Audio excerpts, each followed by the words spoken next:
Welcome. I'm Leslie Canham. I'm Mary Gavoni. I'm Linda Harvey. I'm Olivia Wan, and together we are the Compliance Divas. Welcome to the Compliance Divas podcast. My name is Olivia Wan, and I will be your moderator today. We are so excited to work with Landon Hillard of DentaSafe. We bring clarity and simplicity to compliance by navigating regulatory compliance to keep you on course. Please subscribe to the Compliance Divas podcast through your favorite podcast channel or visit our website, thecompliancedivas.com. Any resources we mention during this episode can be found on our website. Please submit your questions to support@thecompliancedivas.com. So Landon, we're so excited to have you on this episode. So thank you, first of all, for making time out of your busy schedule. I know that our listeners are excited to hear from you. And to get us started, Landon, would you please give us a brief history about your company and also your involvement with the company? Yeah, really appreciate y'all having me on today. Super excited on behalf of DentaSafe. In 2017, we started by a doctor, a dentist in the area that saw the need for water testing. He was working on a project at the time just to do water testing in general. So he just started doing some experimental stuff at his office, and he saw that actually he was failing some lines, and he was doing everything right and still failing. He said, if I'm in this position, then what are these doctors that really are not championing this avenue? Where are their lines going to be at? And so he called me. We started the business idea and moved forward from there. About a year of R&D to take time to see what the industry is looking at, what testing they're doing, and kind of built the model from there. 2018, we launched and found that it was actually a world of difference. That we saw testing was not being done. Their water lines were really above the 500 CFU that the CDC is putting on municipal water. And we kind of went from the races from there. We were super different in the fact that we do not have a product. We really did not want that conflict of interest. Our goal was to come in and be the water authority for the offices. And we could really provide them education on why it's important, why testing is necessary in the office, and what to do if they really failed. So once we launched, we hit the market hard, and our data came back time and time again saying that testing is very needed. And we started connecting with the solutions. And so we provide the contacts to our solutions and walk them through the whole process from failure to passing. That's super interesting, Landon. What a forward-thinking dentist that you work with. An amazing area of compliance to focus on. I know Leslie had some things that she wanted to ask you about. Leslie. Well, thank you, Olivia.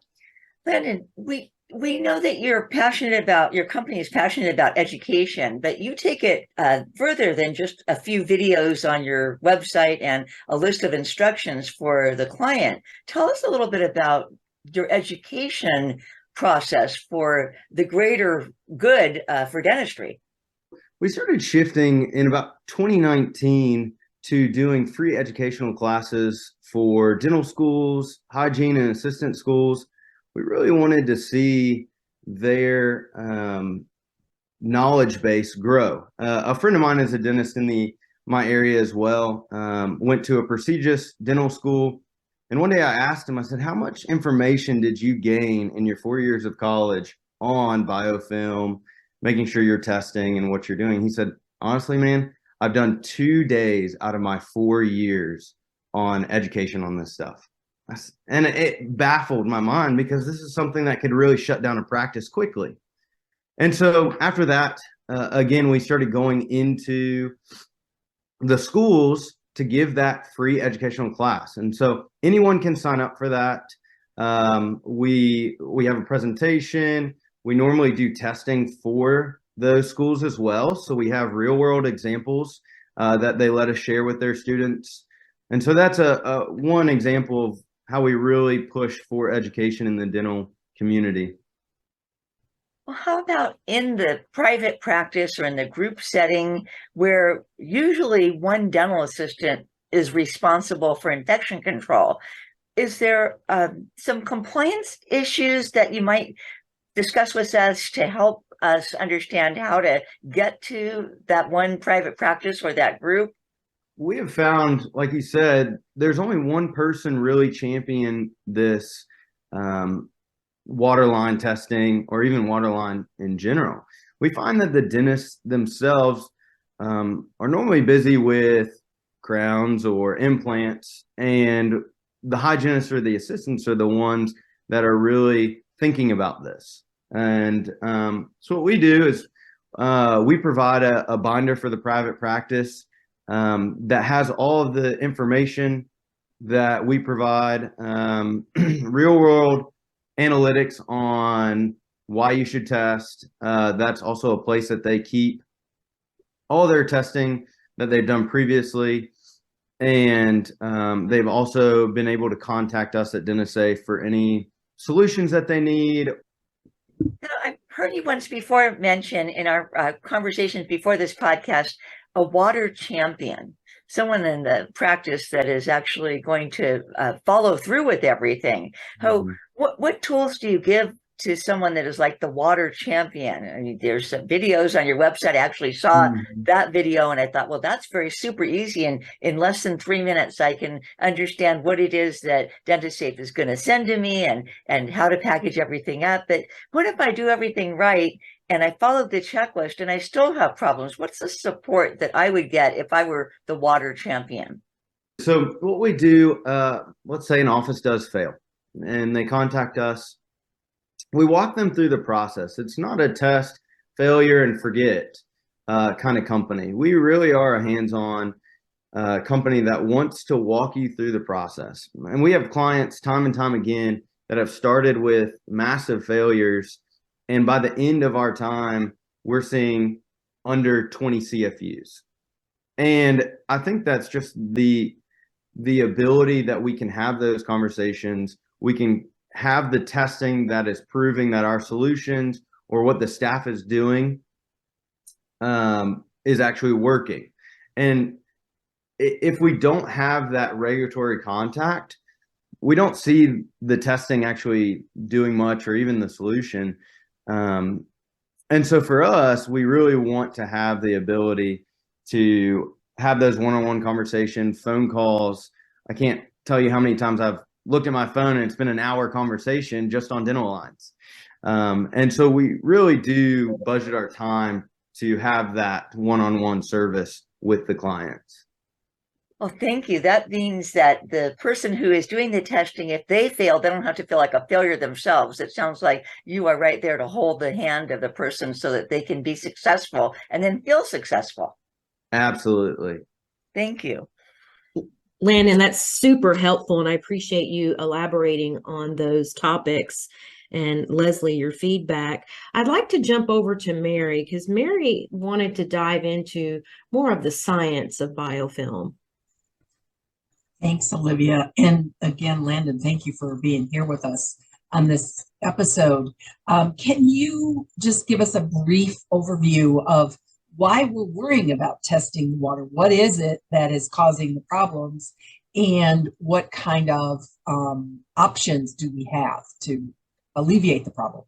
Well, that is probably a podcast on its own to talk about biofilm. I try to keep it very brief. Biofilm is broken up into two different avenues. So biofilm itself, which is essentially a glob of different organisms that are growing in the water lines. And then underneath that is the biomatrix. A lot of times our active ingredients will get rid of the biofilm itself, the organisms, but there's this grid-like pattern that is left underneath the biofilm called the biomatrix that actually helps biofilm grow back. after it has been cleaned out. That's why shocking is so important. A lot of times when we shock, that is actually getting rid of the biomatrix underneath it as well. And so the products out there, we've seen that there's three main products right now. There's the tablets, there's the straws, and the liquids. We have found that in most cases, all three of those are great options. You really do need to see, for example, we have a client up in Boone, North Carolina that has really hard water. And so we have seen that some products don't work there. And that's why testing is so important, to see which product is actually going to work well in the office. And then to answer the follow-up question there is, why is this important? Well, biofilm, as it breaks off, if we get a high count of biofilm, it's going to break off with the water pressure. And then if we're working inside the mouth in the dental office, whether that's even cleaning and we're scraping, there's going to be some open wounds. And as we're putting that water in there and blasting all the bugs from the biofilm into that open wound, we've seen that you can get super sick from that. I think we have some great examples in Georgia and California, where we've seen biofilm has affected even pediatric dentistry.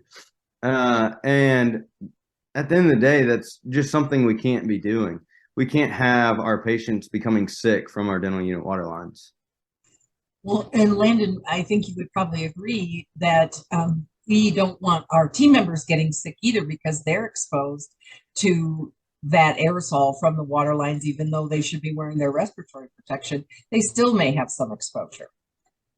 Yeah, absolutely. I mean, aerosol bacteria doesn't just go away once the patient walks out the door, or if we're changing our mask or anything like that.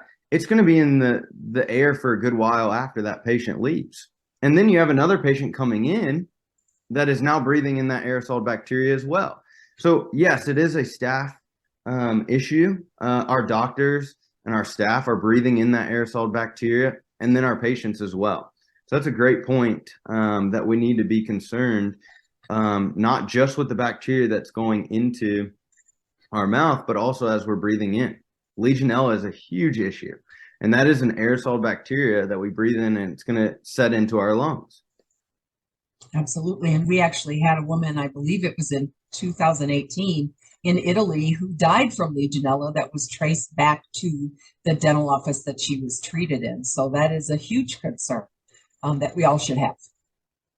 Absolutely. And that is the only bug that we really test individually for. We normally test for all of the bugs, our CFU count.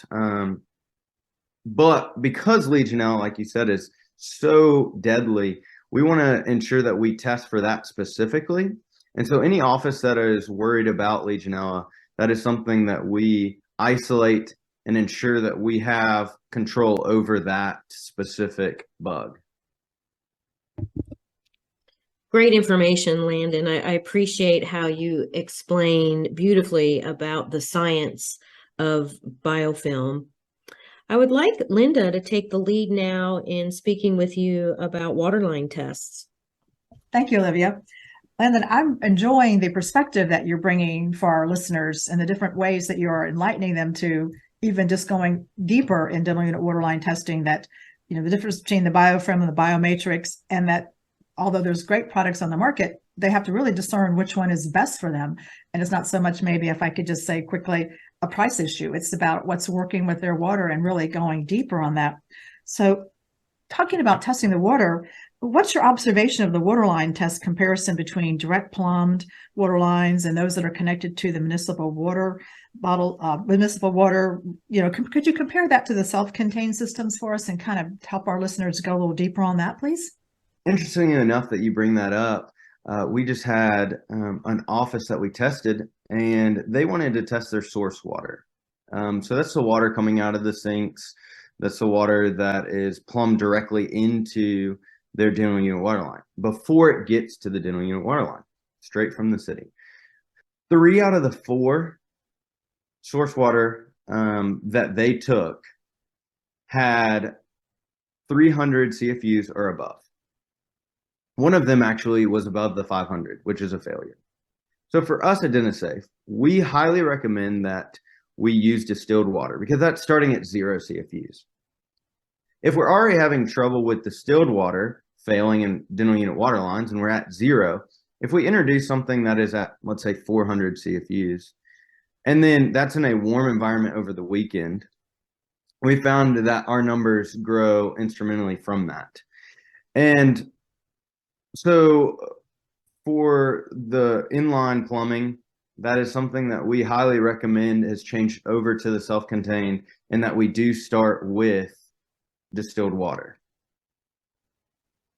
Thanks, Landon. Let's go deeper just a second, if you don't mind. So distilled water and self-contained water is really important. So just to reiterate that point, because I think it makes a difference for offices that are maybe older, and some of these dental unit chairs don't have an independent water bottle system.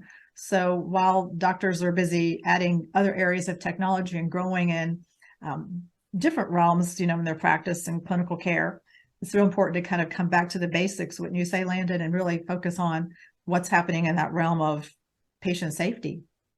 Yeah, absolutely. We've also found that a while ago, they were using heaters in their dental unit water lines. So again, if we're starting at 400 CFUs from the city, and then we add a heater to that, so now we're creating a super warm environment. And it's like a hot tub for these bugs. They just grow out of control from that. And so really looking at our process of how water is coming in to the final endpoint of the patient's mouth and breaking down where those, we'll say, pain points are. Heaters are something that we really shouldn't have because we found that those bugs grow super fast with those. Getting water from the city is probably not the best. That also has minerals in it, high count of minerals that are going to make our hand pieces not last as long. And you're going to have to send those off and get fixed. And so starting with that distilled water, we found that is really the best solution for these offices. Yeah, thank you. And I'll just wrap up and say this quickly. I remember as a very young hygienist working in a very old unit that we had the heater, and we had a little spray bottle where we would put mouthwash in it and spray mouthwash into the patient's mouth once we were finished. So that way they really kind of came out with this refreshed, and who knows what contamination we were putting in their mouths back then. I won't tell you how that was in the dark ages, but Mary, did you want to comment here too, please? I did.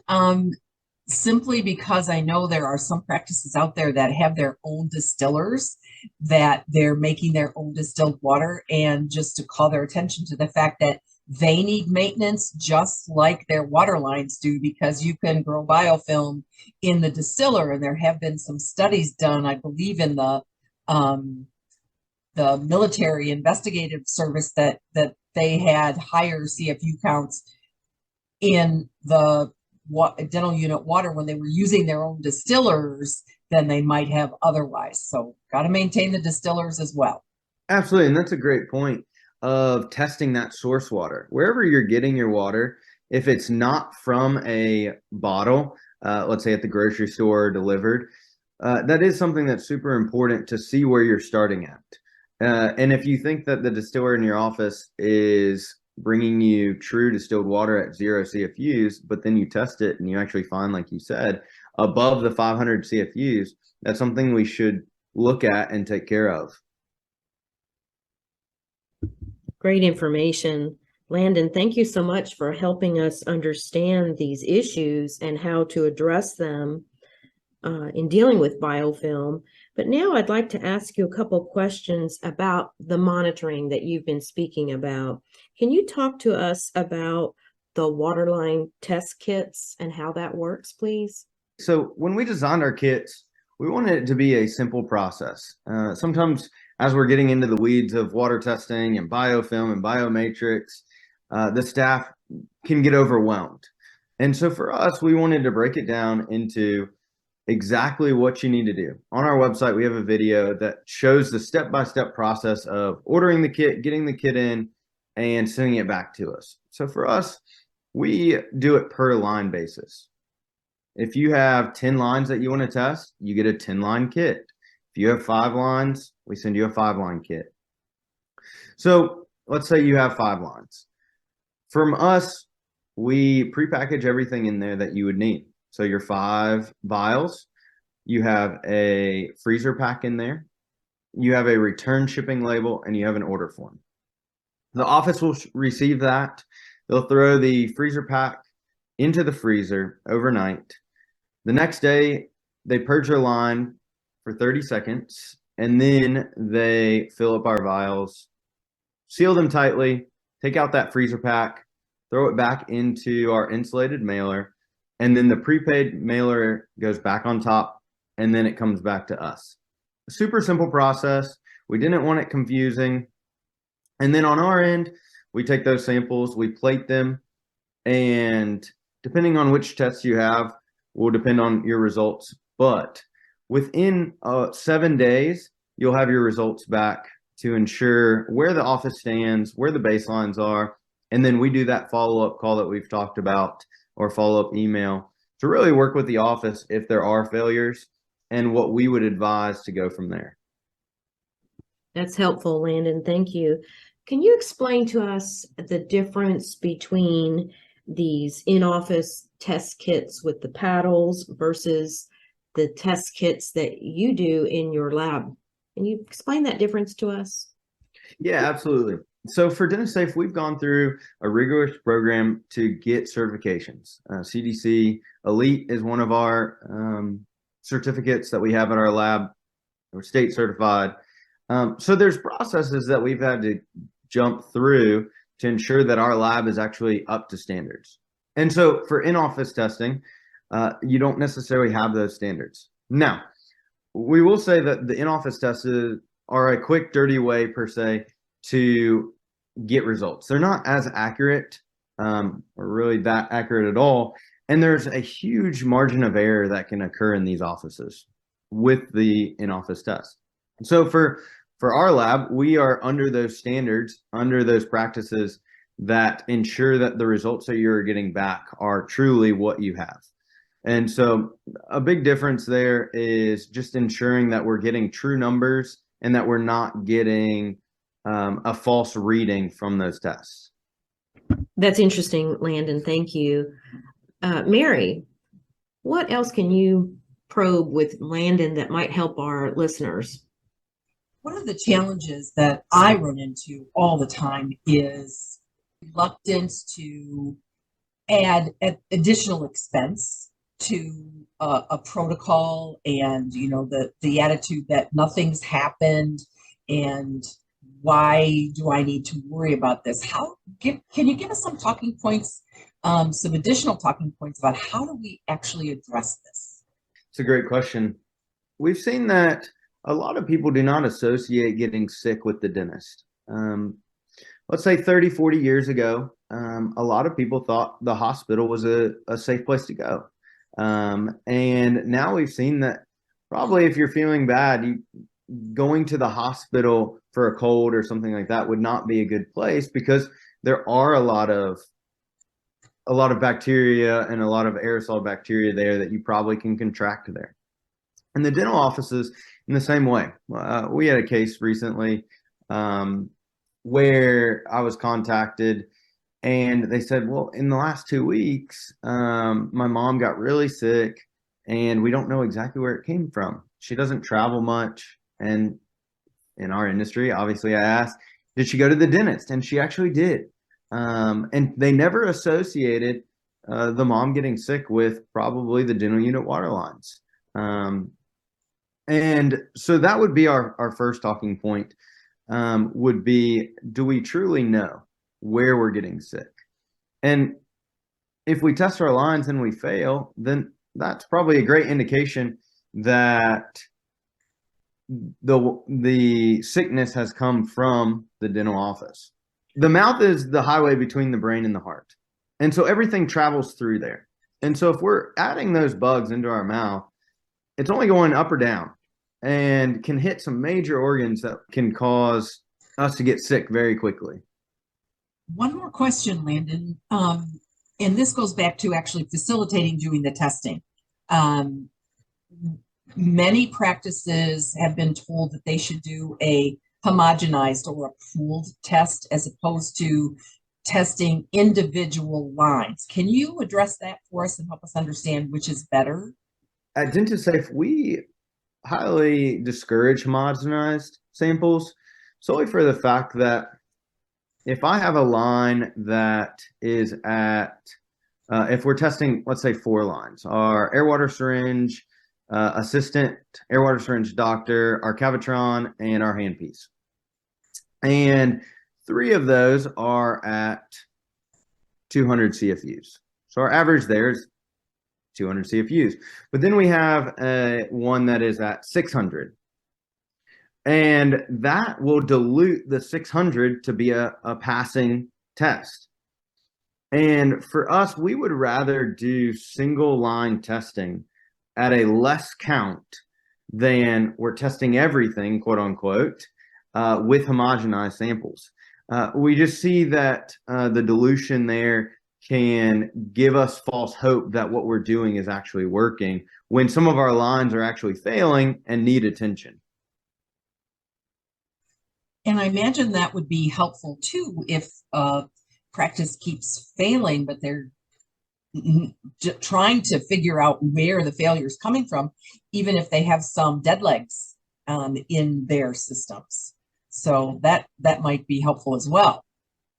That was another thing. Dead legs are something that if you don't use a Waterline very often, and you can do without it in your practice, we highly recommend to cut off those dead legs, to disconnect them from the water system itself, because we don't think about them. We don't think about flushing out those water lines. And biofilm can grow backwards in that area and actually start contaminating all of our other lines from just that one dead leg. And so again, that's something that we highly recommend talking to one of your techs for, to get that cut off. And a lot of times that can solve some of the dental unit waterline issues. Thank you, Mary and Landon. We'd like to ask Linda to wrap up our episode questions. Linda. This has been so helpful, Landon, when you think about the false test results that offices can get and what the huge margin of error and give them a false sense of security when really they're still jeopardizing patients' health and they may not realize it. So in closing then, just, can you give our listeners something? What are your thoughts that they should think about for the beginning of the new year? And if you have any specials or anything you'd like to share with us, we'd love to hear your thoughts on those.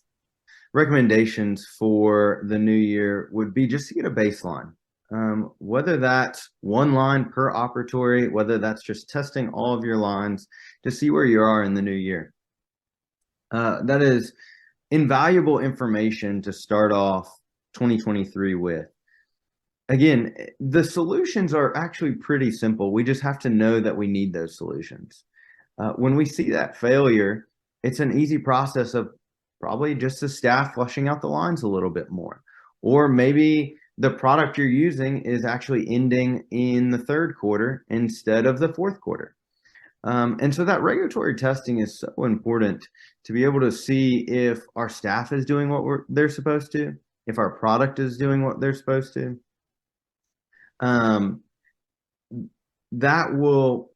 Those 2 issues right there will solve a host of problems with our dental unit water lines.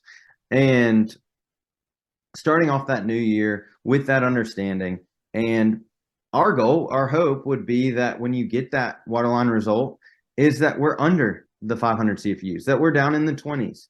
That would be amazing for us to be able to share that information. But we found that those that are not regulatory testing will have about 60% chance that one of their lines in their office will fail. And that's just something that in the dental profession, we shouldn't be seeing that. We should be having those dental unit water lines that we use every single day with every single patient. Those should be under the recommended 500 CFUs by the CDC. And so in the new year, for anybody that listens to the podcast, we're going to do 20% off your first testing. And we really want those that are looking for the new year to listen to this podcast, to listen to all these podcasts, to get the wealth of knowledge that you really need to understand where the pain points are in compliance and with the dental unit water lines especially. And so again, 20% off The code will be Divas, and we really look forward to getting to meet all of the dentists and all of the hygienists and assistants that listen to the podcast. And even if you have any questions, you can contact us at l.hilliard@dentistsafe.com. Again, that's l.hilliard@dentistsafe.com. And we would love to, we'll talk to you more about it. And hopefully we see you in 2023. Thank you, Landon. Landon Hillard with Dentist Safe. We so appreciate your time. We know you're a busy person, but thanks for taking the time with us to talk about the science of biofilm and how your company offers water testing. We appreciate you helping our listeners to become the water champions in their individual offices. As the Compliance Divas, we bring clarity and simplicity to compliance by navigating regulatory compliance to keep you on course. Please submit your questions to support@thecompliancedivas.com, and the resources that we talked about will be available on our website. Please take advantage of that 20% discount. Thanks again, Landon.